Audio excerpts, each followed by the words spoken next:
Hello 各位觀眾，好耐冇見，我係 Gray。雖然今年我一直都比較忙而冇乜點出片，但呢一套作品吸引咗我嘅目光。而我作為一個廣東話動漫頻道，實在冇咩理由唔去講下呢一套作品。呢條由香港團隊耗時7年去完成嘅動畫電影《世外》。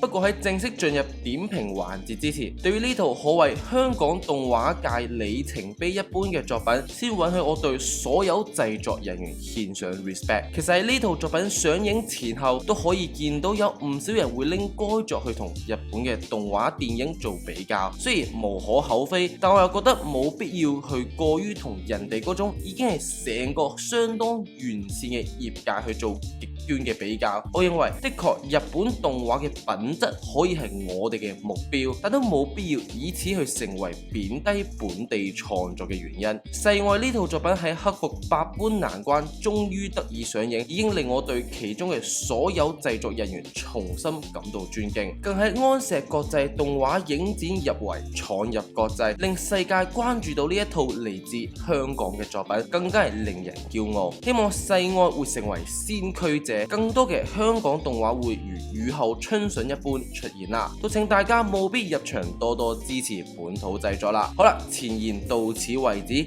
正式進入點評環節。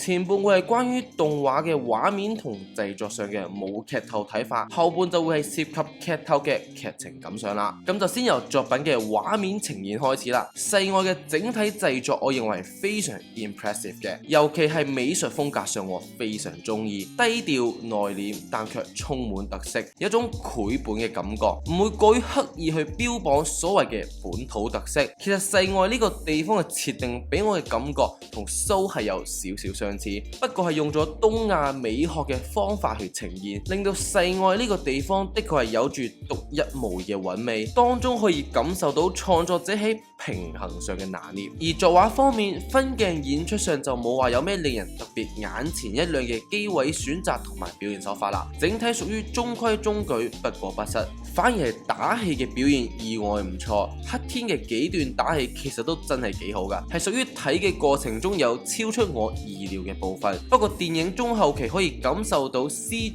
嘅使用量係上升咗唔少，但好在我認為 CG 嘅運用時機同畫面嘅融合度係相當高嘅，並冇產生好強烈嘅違和感，所以都係 OK 嘅。整體製作都絕對可以話係水準之上，可以睇得出就算係香港呢個咁細嘅地方，都有好多真心熱愛動畫同充滿熱情嘅追夢者啊！如果唔係，冇可能有咁樣嘅作品可以誕生。嗰種用心的確係可以透過畫面感受到嘅，加上都幾出色嘅配樂，呈現出唔錯嘅觀影體驗啊！而喺開播前、開播後俾人大肆批評嘅配音方面，的確如果你係同職業聲優相比係有唔少嘅差距，特別係某幾個角色嘅聲優演出都真係比較僵硬，好似古蘭公主就係其中一個，尤其係當中有幾段係需要去演繹角色感情爆發嘅部分，效果都比較一般。但好在幾位主要角色嘅配音其實我覺得又 OK 自然嘅，所以配音部分我雖然不至於好評啦，但又冇網上講得咁垃圾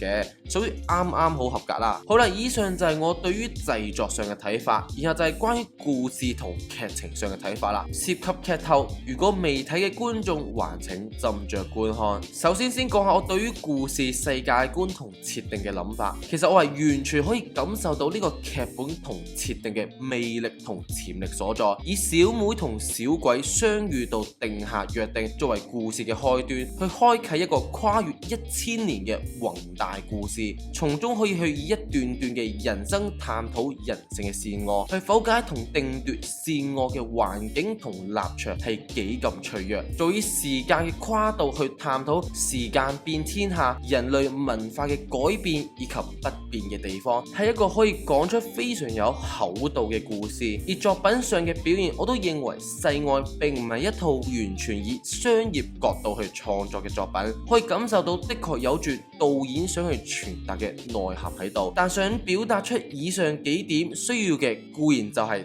大量嘅篇幅，而喺電影呢個媒介上的確就比較難去完全發揮出呢個作品該有嘅潛力。以下就係我對於世外電影嘅一啲諗法啦。喺同時需要建立兩位主角之間基本嘅同時，需要去呈現千年輪迴中嘅種種故事，點樣去取捨就一定係最大嘅難關。而電影最後所呈現出嘅選擇，我認為係比較差嘅。電影最後選擇以其中兩個人生作為主要去講述嘅對象，佔據咗全篇大部分嘅篇幅。呢個做法我認為最後係有少少兩頭唔到岸。一嚟，古蘭公主同姜生嘅故事年代相隔並冇去到好長，所以冇發揮到時間變遷嘅部分。去到最後工業時期先有少少感受到時間喐咗嘅感覺。其次，兩個故事雖然想講述嘅道理並唔係話好深奧難明，但當中對於人性嘅刻畫係顯得比較耿直同僵硬。不論係姜生定係古蘭，喺角色嘅形象上始終都比較扁平。對於佢哋嘅經歷同故事，最後我都只會有一種 I don't care 嘅感覺。我認為如果選擇想喺有限嘅篇幅下去展示不同人生同人類文化，可能可以選擇結合歷史去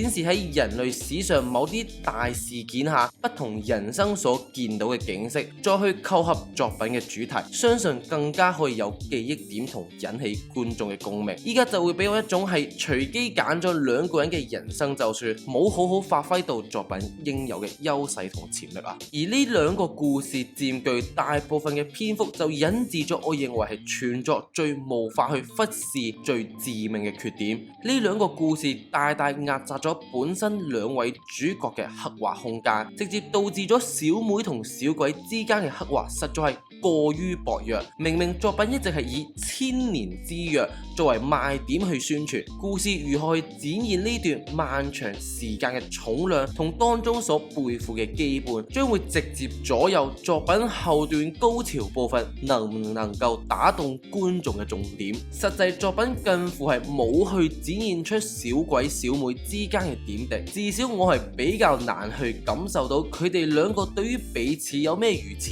特別嘅地方。本身我仲估緊小鬼會唔會係小妹嘅細佬，或者甚至就係小妹自己，咁樣的確就可以解決前面刻畫比較少嘅衝突啦。但最後關於小鬼嘅身世都的確冇再有咩着墨，都令我比較訝異。明明電影中係有多次去俾到小鬼戴面具嘅特寫，結果就係觀眾無法進入小鬼小妹之間嘅感情，就無法去共鳴點解小鬼要為小妹做到咁。而呢點明明係作為成個故事嘅根基，如果冇辦法令觀眾去明白角色嘅行動動機，後面發生咩事，觀感都必然係會大打折扣。實際最後以小妹同小鬼兩人為中心嘅高潮部分，不論係小妹揾翻細佬，亦或小鬼嘅犧牲，都冇如願做到令我感動嘅效果。所謂嘅千年之約，更加只係單純嘅宣傳式口號，並冇做出原本應有嘅重量同感動。就結果而言，我認為世外喺劇情嘅安排上的確係比較差嘅，不論係前期多線敘事，但最後卻冇一種收束嘅感覺，定係喺有限時間中無法去最大程度發揮作品同劇本宏大嘅潛力，又或者無法令兩位主角嘅故事去